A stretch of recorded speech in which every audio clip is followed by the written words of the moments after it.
Dan Da Dan took the anime community by storm when it aired in October 2024. Many were surprised by the anime's first chapter's direction and were stunned by what came afterward. Yet, like all seasonal anime, Dan Da Dan Season 1 ended not too long ago. Unfortunately, anime fans must wait until 2025 to watch Season 2. Unless you're caught up to the manga, waiting for Season 2 to come around can feel irritating. Thankfully, you've come to the right spot if you want to brush up on your Dan Da Dan knowledge until Season 2 arrives. In this article, we're discussing Season 1 and giving you information about what you should know before Season 2 airs. The story begins with Momo Ayase and Ken Takakura, later named Akarin, arguing over their beliefs. Momo believes that ghosts exist while Akarin argues aliens do. Momo visits an abandoned hospital while Akarin explores a spooky tunnel. Suddenly, Momo encounters aliens called the Serpoians, Serpos, while Akarin meets Turbo Granny, Turbo, a powerful yokai. The Serpos are after human banana organs for reproductive reasons. Our heroes achieve superpowers and use them to defeat Serpoians. However, Turbo Granny escapes a thrashing and curses Akarin. This convinces Momo and Akarin to return to the former's home to think of strategies. There, our heroes encounter the Flatwoods monster, an alien with ties to the Serpoians. Momo and Akarin defeat the monster, but Momo falls unconscious. Akarin succumbs to Turbo Granny's control, but Momo's grandmother, Seiko Ayase, arrives to stop him. Seiko informs Momo and Akarin about Turbo and suggests they defeat her by playing tag. After training, Momo and Akarin head to Turbo's tunnel to challenge her. After Turbo Granny toys with Momo and Akarin, Momo challenges her to tag and explains what they and she will receive if they win. Amidst the game, Momo and Akarin capture Turbo, while she looks like a snake. Turbo's location-bound spirit crab ally arrives and chases after Momo and Akarin while Turbo is in their possession. Eventually, Momo and Akarin land near a railway and lose Turbo. Turbo merges with the crab and both groups hop on a nearby subway to continue fighting. With Seiko's talismans and Momo's psychic powers, they defeat Turbo. Momo, Akarin, and Seiko visit a gravesite near the tunnel where many girls perished. Seiko argues Turbo comforted the female spirits who died horribly. After funny school mischief occurs, Akarin tells Momo his balls are missing. Momo and Akarin head to the former's home and perform a ritual on Akarin and a cat doll. The cat doll comes alive. Our heroes corner it in a closet and learn it's Turbo. Turbo tells Momo and her allies that she survived Seiko's exorcism by entering Akarin's body at the last second. Turbo orders Akarin to kill the Ayases, and Akarin transforms to everyone's shock. Seiko says Akarin has Turbo's powers because she tried too hard to escape from him. Momo makes a deal with Turbo. Turbo tells everyone she lost Akarin's gold balls and argues the gold balls contain a powerful life force. While Seiko asks around, Momo and Akarin attend school. The former learns someone shared a bad rumor about her. A student named Era Shiratori did it. Era confirms she did it because Momo used her powers to humiliate her. Era pulls out Akarin's gold ball, claims Momo's a demon, and argues she's destined to save the world. She obtained this ball while our heroes fought Turbo on the subway train. Later, Turbo tells Momo and Akarin that people can awaken their powers and see spirits by picking up the gold balls. Later, Era leads Momo to a warehouse. Era and her friends attack Momo. Chaos ensues and matters get more bizarre once Akarin, Turbo, and a strange woman arrive. The strange woman is acrobatic Silky, and claims to be Era's mother. She devours Akarin, Era, and Momo, but our heroes free themselves. Momo lit up Era's cross to set Silky's hair on fire, which enticed Silky to spit them out. Nonetheless, a chase sequence happens and Momo and Akarin defeat Silky with their powers. Unfortunately, Era's on the brink of death. Silky heads toward our heroes and tells them to connect her aura with Era's. She argues it's the best way to save Era. In a flashback, we learn Silky was a human mother who lived a poor life with her daughter. Silky spent money she owed to certain men on her daughter's dress. The men showed up to Silky's home, hurt her, and kidnapped her daughter. Silky committed suicide after the fact and became a wandering, lost spirit. A young Era noticed her wandering spirit and called her mother. This exchange convinced Silky that Era was her daughter, leading to her yokai appearance and decision to stalk Era. After Momo and Silky perform their aura ritual on Era, Era awakens. Silky deteriorates. Turbo says Silky will visit the void since she's perishing with regrets. Era walks up to Silky and hugs her. Silky dies. Era promises never to forget her. Later, Momo and Era argue during dinner. Ocaran explains why he saved Era to Era.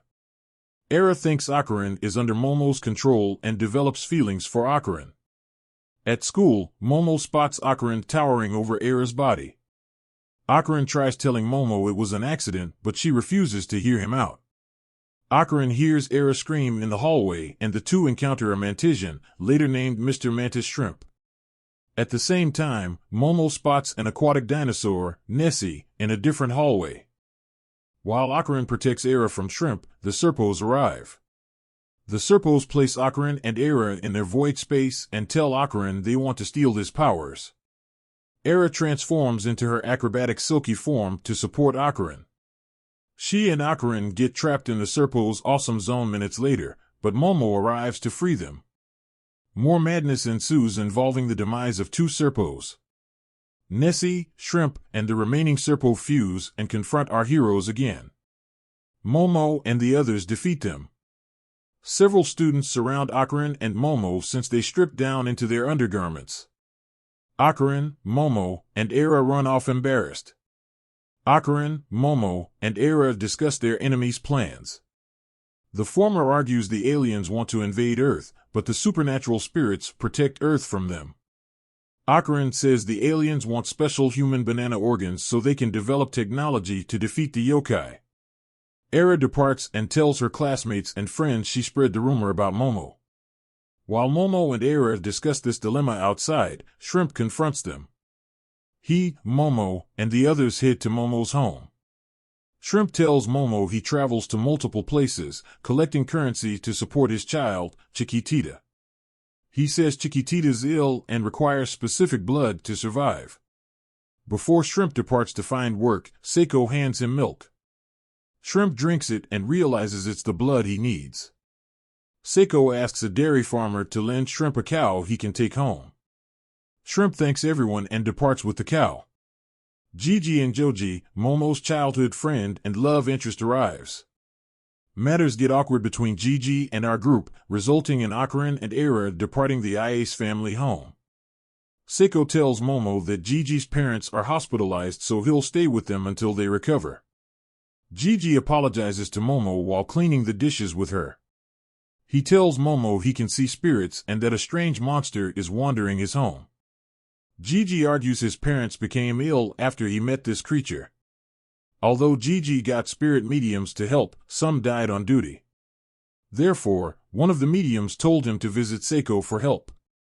Seiko tells Gigi that Momo will handle this task and promises Momo she'll fulfill her clothing request. Ocaran is concerned about Momo and Gigi's relationship. He's worried that Momo will become disinterested in him. Ocaran heads outside to clear his head. Gigi and Momo greet Ocaran and start chatting with each other.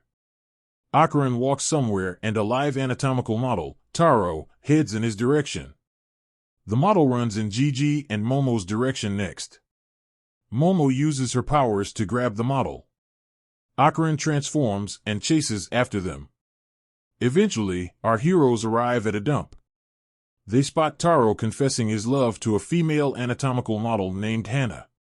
Ocaran and the others return to the Iase home. Ocaran convinces Seiko to let Hannah stay at her place and let Taro see her sometimes. Seiko accepts Ocaran's request. During dinner, Momo convinces Ocaran to accompany her and Gigi to Gigi's home. Later, Taro arrives at the Iase home late and apologizes to Hannah. He promises Momo he'll be early next time.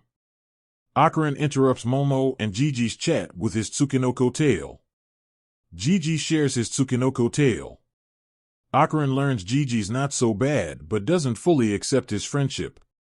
At Gigi's village, Gigi discloses details about his father's job and his family's reasons for residing here. Gigi, Momo, and Akarin investigate Gigi's home. Momo argues the spirits are hiding because they have low spirit power. She departs to the hot springs and has Akarin watch Gigi. Akarin and Gigi argue over their feelings for Momo. During their argument, Akarin and Gigi notice something off about Gigi's home and investigate it. Meanwhile, several pervy men enter the hot springs site Momo's lounging in. Momo learns this is a co-ed bathing area. While the men pin Momo down, Gigi and Akarin open a hole in the wall of the unknown area. Gigi and Akarin look through the hole. Dan to Dan Season 1 ends with our boys discovering several pieces of paper plastered on the room's walls. We've covered Dan to Dan season finale with a lengthy recap that touches on all major plot points. Within that article is an accompanying review. You can find that link below. Dan to Dan has become a surprise hit with audiences worldwide. While the anime is on hold until 2025, viewers can read Yukinobu's Tatsu's ongoing manga on Viz and Manga Plus as of this writing. As always, thank you for reading our Season 1 recap. If you want to read our Season 1 review of Dan to Dan, click here. Are you a big Dan to Dan fan? What was your favorite moment from Season 1? Let us know in the comments below.